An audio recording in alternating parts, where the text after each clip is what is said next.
Who is the bad guy in the film? That's a very old question, isn't it? Who is the bad guy in the film? Welcome everyone to this very important class. We're going to have precisely on that topic. Who's the bad guy? The theme. That phrase, the bad guy in the theme, in popular slang, is used to refer to a person or entity that is seen as the main source of all problems, the cause of all difficulties in one situation or another, in a specific or particular context. In other words, the bad guy in the film is the one responsible for the problem. That's the bad guy in the film.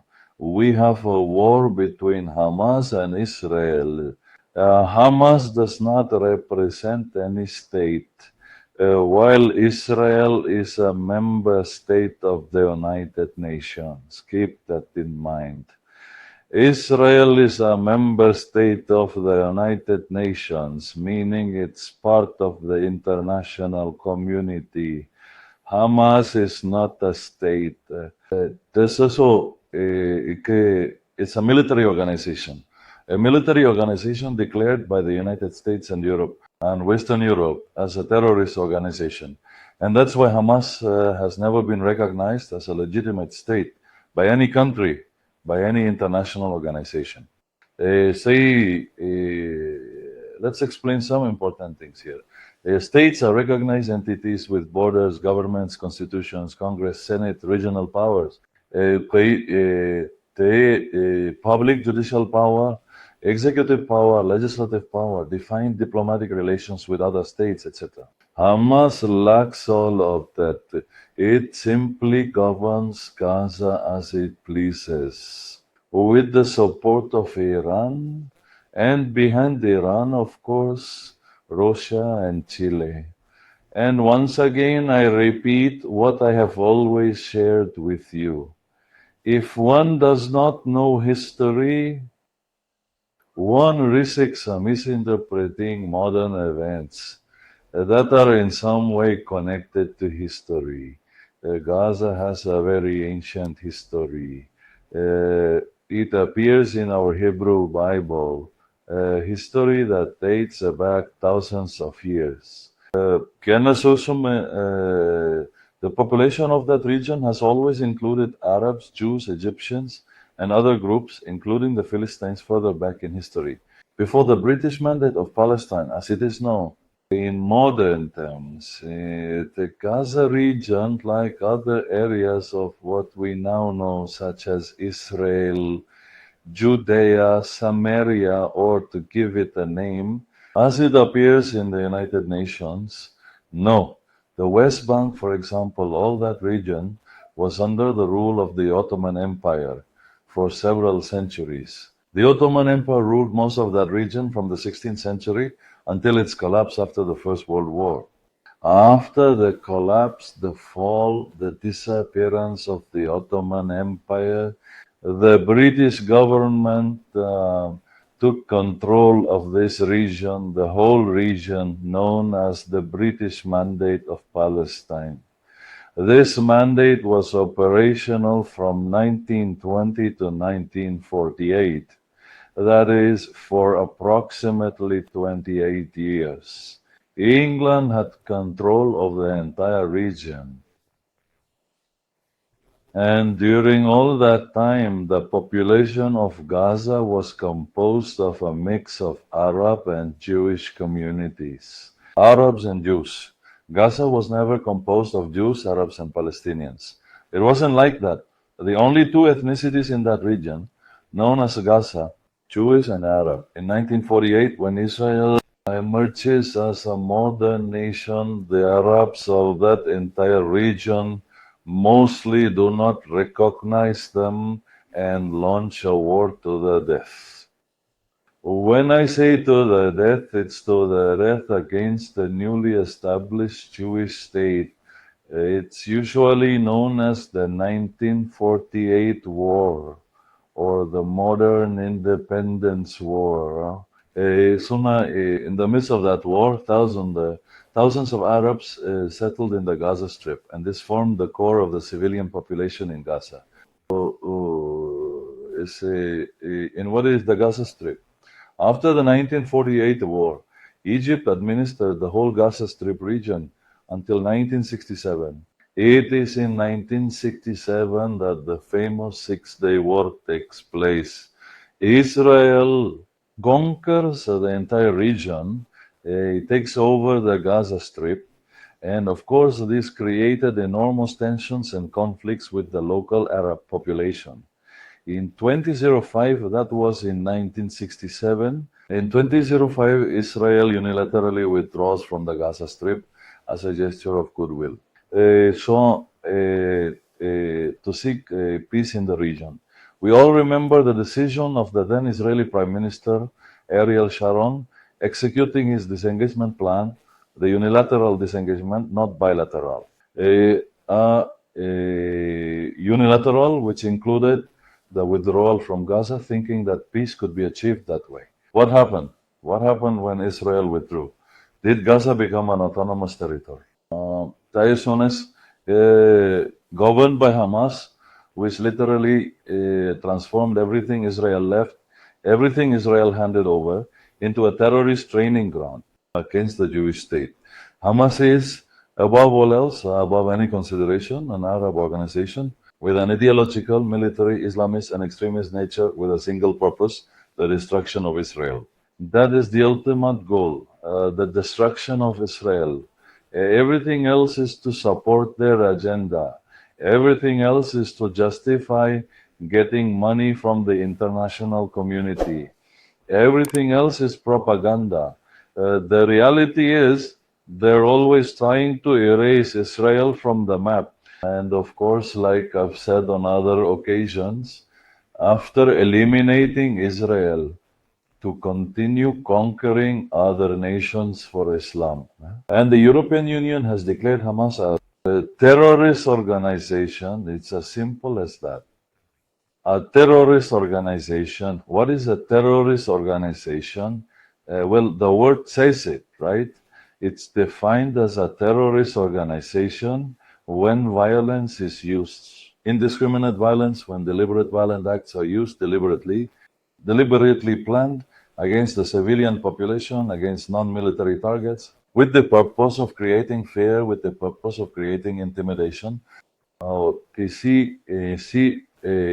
the purpose of creating panic to advance their political agenda, religious agenda, or ideological agenda. In other words, it follows the pattern of indiscriminate violence on purpose. And of course, putting civilian lives at risk, not distinguishing between combatant and violence. It's terrorist when violence is used to promote a religious cause. It's terrorist when violence is used to defend an ideology. It's terrorist when intimidation and creating fear are used. With the hope of pressuring governments or other involved parties to meet their demands. That's why it's called terrorist. That's why it's defined as terrorist, because it rejects norms, rejects international laws, including humanitarian law, and of course tramples and mocks human rights. On October 7th of this year, just over 50 days ago, with unrestricted support in terms of weapon strategy, training, and intelligence from Iran, they broke into our borders from the south. They massacred hundreds of defenseless Jewish civilians, children, women, the elderly, violated our girls, took 240 hostages, including babies, to use them later as a political weapon for blackmail, for pressure, to achieve their own plans of destruction against Israel. It was never Israel who started this war. Israel didn't want this war. It never started this war. So, who is the villain of the story? Huh? Who is the villain of the story? Think about this. Hamas operates as a terrorist organization using violence, not at all through diplomatic processes, not at all through political processes. Far from diplomacy and civilization and contributing to the international community, what drives Hamas is force. What drives Hamas is brutality. Everyone knows how Hamas came to control the Arab community of Gaza. They imposed their government through fear, abuses against human rights, is a strict interpretation of Islamic law that was rejected by most of the international community. And it's clear that Hamas doesn't meet the criteria to be considered a legitimate humanitarian organization, much less a legitimate state within the international family of civilized nations. So, who is the villain of the story? It is very clear that there are very powerful forces, very powerful worldwide, that only wish to demonize Israel, to sell it to the world as the villain, as the bad guy of the story, as the evil one. Ladies and gentlemen, those who intentionally enter Jewish homes, in Jewish neighborhoods and towns, to violate our women, to kidnap our children, dismember Jewish bodies, dismember them, and then display them as war trophies. That's never right. Whoever takes the corpses of a soldier, the dead bodies of a soldier, and they stomp on them, drag them around on motorcycles all over Gaza and show them off as a trophy. That's never right. However, Israel is demonized and portrayed as the villain of the region by many people and institutions here in the West. But those who attack are never wrong. But the one blamed for being the invader is Israel. One wonders, does all this make sense? Is it true that Israel is the problem in the Middle East? Yes, let's do a simple analysis. Is in this case an economic one, a simple economic analysis, because it has been said, and rightly so, that when you hit people's wallets, they think differently. Let's compare something as simple as this. Let's compare the average monthly wages in dollars, converting to dollars in our Latin American countries. And let's compare the salaries of the workers with the salary of the people next to Israel and with Israel. Using as a reference data from Estadista magazine, these are the countries with the monthly minimum wage more or less converting from their national currency to the United States dollar for this month where we are. The average in Argentina, which has just taken a significant step in modern history in the last elections, as we know. In Argentina, the average wage is $338 per month. A decent average salary right now in Argentina. Brazil, $264 on average. Cuba, the laboratory of communism in Latin America, the image of progressivism in Latin America. The average in Cuba is $8 a month. Colombia, $274 a month approximately. Costa Rica, a bit more than $600. Uruguay, a bit more than $500. Chile, in comparison with the rest of Latin America, almost $600. Ecuador, which is dollarized, its currency is dollarized, now approximately $400. Guatemala, $391. El Salvador, $359. Honduras, $329. Panama, $326 monthly.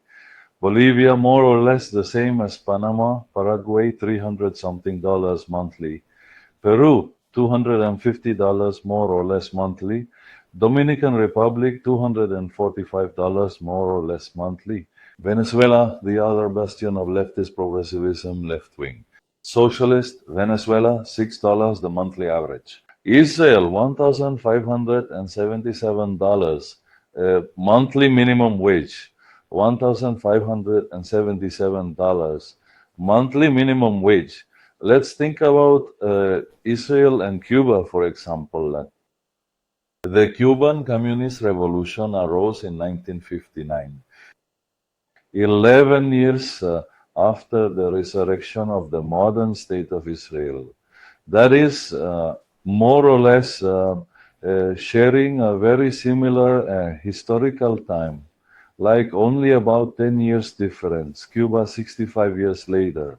Think about this, Cuba 65 years after its big communist revolution.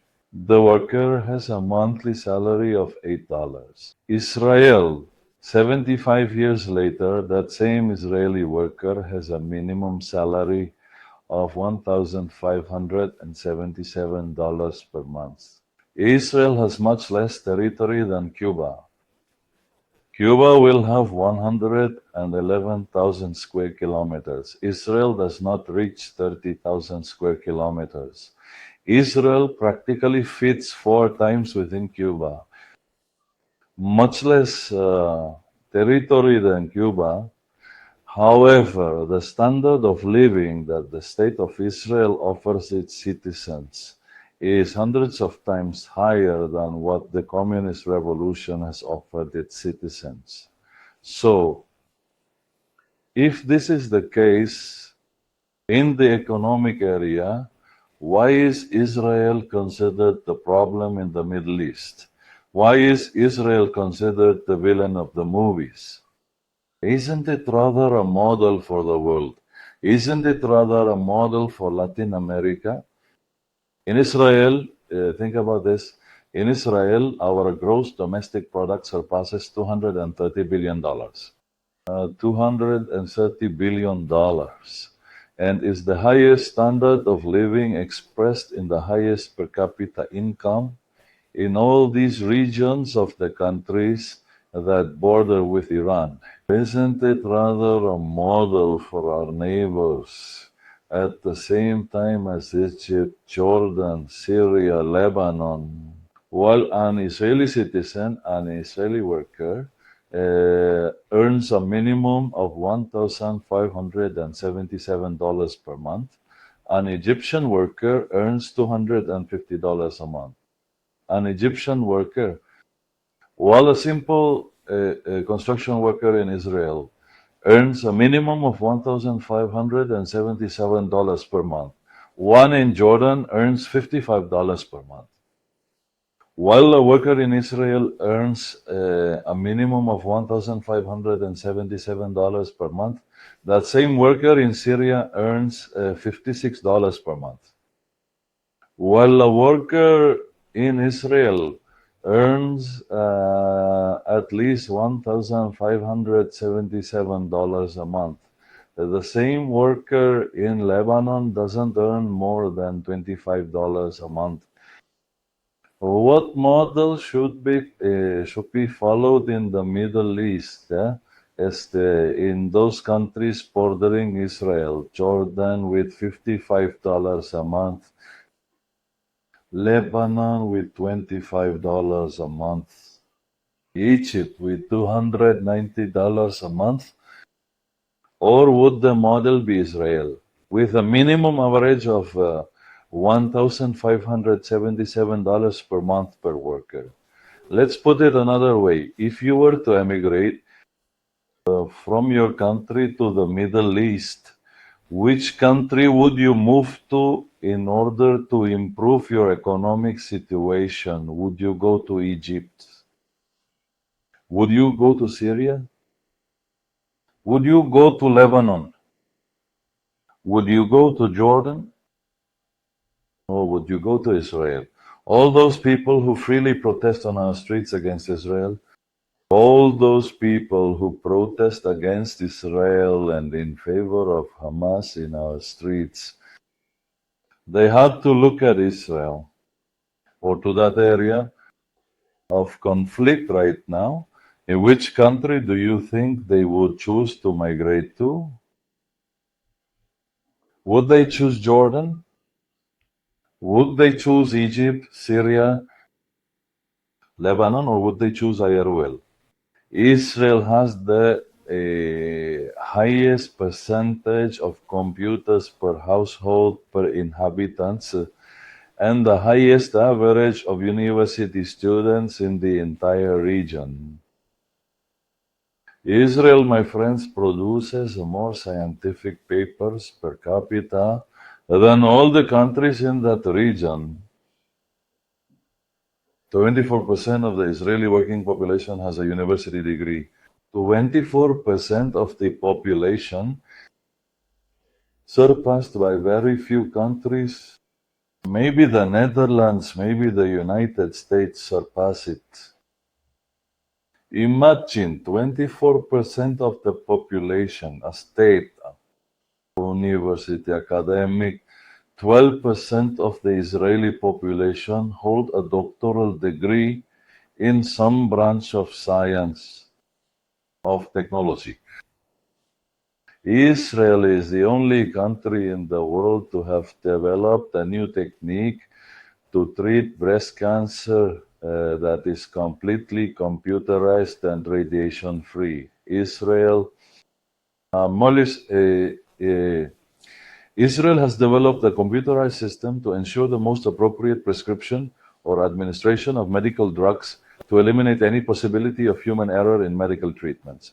Israel is the only country in the world to develop a video camera hidden inside a pill. It's a pill, and when you take it, it performs a complete analysis of your digestive system with no side effects. ¿Qué decir? Israel leads the world in scientists and technicians within its workforce. Just imagine that Israel has 145 scientists per 10,000 inhabitants. 145 scientists per 10,000 inhabitants. The United States, with a history of over 240 years, ranks second after Israel. The United States with 85 scientists per 10,000 inhabitants. Now think about this. Let's put it in another perspective. Colombia. Colombia has approximately 341 scientists per million inhabitants. 341 scientists per million inhabitants. Chile, almost 800 scientists per million inhabitants. The United States, 8,500 scientists per million inhabitants. Israel, 14,500 scientists per million inhabitants. What does that tell you? Who is the villain in the story? Who is the villain of the movie? Israel is one of the countries that reads the most in the world. The modern technique of drip irrigation was invented by Jews and has been one of the solutions to the problems of arid lands and water scarcity in dozens of countries around the world. Israel invented a machine that is capable of taking moisture from the air and turning it into water. I have drunk that water. Machines you can use at home with the capacity to produce 30 gallons of water daily to quench a family's thirst. From the air, taking moisture from the air. Now think about this, a young country, a small country, a country threatened by war all the time since its very inception. A country where its neighbors constantly swear to annihilate us and wipe us off the map, yet capable of creating all this wealth for the world under such conditions and also incubate more companies per year. than the most powerful nations like Canada, the United Kingdom, Japan, China, India, Korea, only surpassed so far by the United States. If you want your tech invention to have a chance of success, try starting it in Iraq. That's where you'll have the best opportunity to conquer the tech and entrepreneurship world today. Medicine in Israel is impressive, surpassing all its healthy neighbors. The so-called Palestinians, every time they have health problems, life or death matters, they consider taking their patients to a hospital in Israel. Despite the dangers from Muslim extremists in Hamas, Fatah, and Hezbollah, who criticize them for it. So, is Israel the problem in the Middle East? Is Israel the villain of the story? Or is it rather the development model that all Middle Eastern countries should follow? Let's repeat the survey. If you had to move to the Middle East, which country would you choose? Jordan? Egypt? Syria? Lebanon? I'd like to hear your vote in the comments. If you had to emigrate, where would you go? Would you go to Syria, Lebanon, Jordan, Gaza with Hamas? Would you go to Egypt or Israel? I'd like to hear your vote in the comments. Let's be practical. Take 30 seconds, and leave your answer to that simple question in the comment section. If you had to emigrate to the Middle East, to these countries surrounding Israel, which country would you choose? Would you go to Jordan? Would Egypt be your choice? Would Syria be your option? Or Israel your choice? Well, we are in the middle of a war, a tremendous, terrible war, initiated by Hamas this past October 7th, a war that Hezbollah also wants to spread from the north. And both cardinal points, the north and the south, are supported by Iran, by Syria, by Yemen, and further back, under the shadow, of course, by Russia and China, who gain economic advantage from Iran. So, my friends, who is the bad guy in the movie? Well, maybe you don't want to emigrate. Let's ask the question another way. If you had to make a bank transfer of all your funds from your country to Syria, Jordan, Egypt, Gaza, Lebanon, or Israel, where would you send your money? Which bank would you put your money in? The Syrian bank, the Bank of Lebanon, or the banks of Israel? So, my friends, who is the bad guy in the movie? From everything I said up to this point, I have the impression that if you had to emigrate to the Middle East for economic reasons, or if you had to send your money to the Middle East for economic reasons, you would probably choose Israel. If you had to send your son or daughter to study medicine in the Middle East, would you send them to Lebanon? Would you send them to Syria? Would you send them to Egypt? Would you send them to Gaza? Or would you send them to university in Jerusalem, in Haifa, in Tel Aviv? Where would you send them? I'm sure you will surprise me in your comments about which place you would choose. That's the logical thing. Let's put aside political issues, set them aside, and focus on logic, on reason. That truth that many want to deny, and that you must know and defend for the sake of truth itself, for the sake of justice, and for the sake of humanity's future. As the prophet Isaiah said in his days, For the love of Zion, I will not remain silent, and for the love of Jerusalem, I will not rest until justice shines bright and its salvation is ignited. Israel is not the villain in the movie. It's not the bad guy. It is the solution and the model we should follow in the Middle East. Israel now has a very difficult path ahead, very difficult.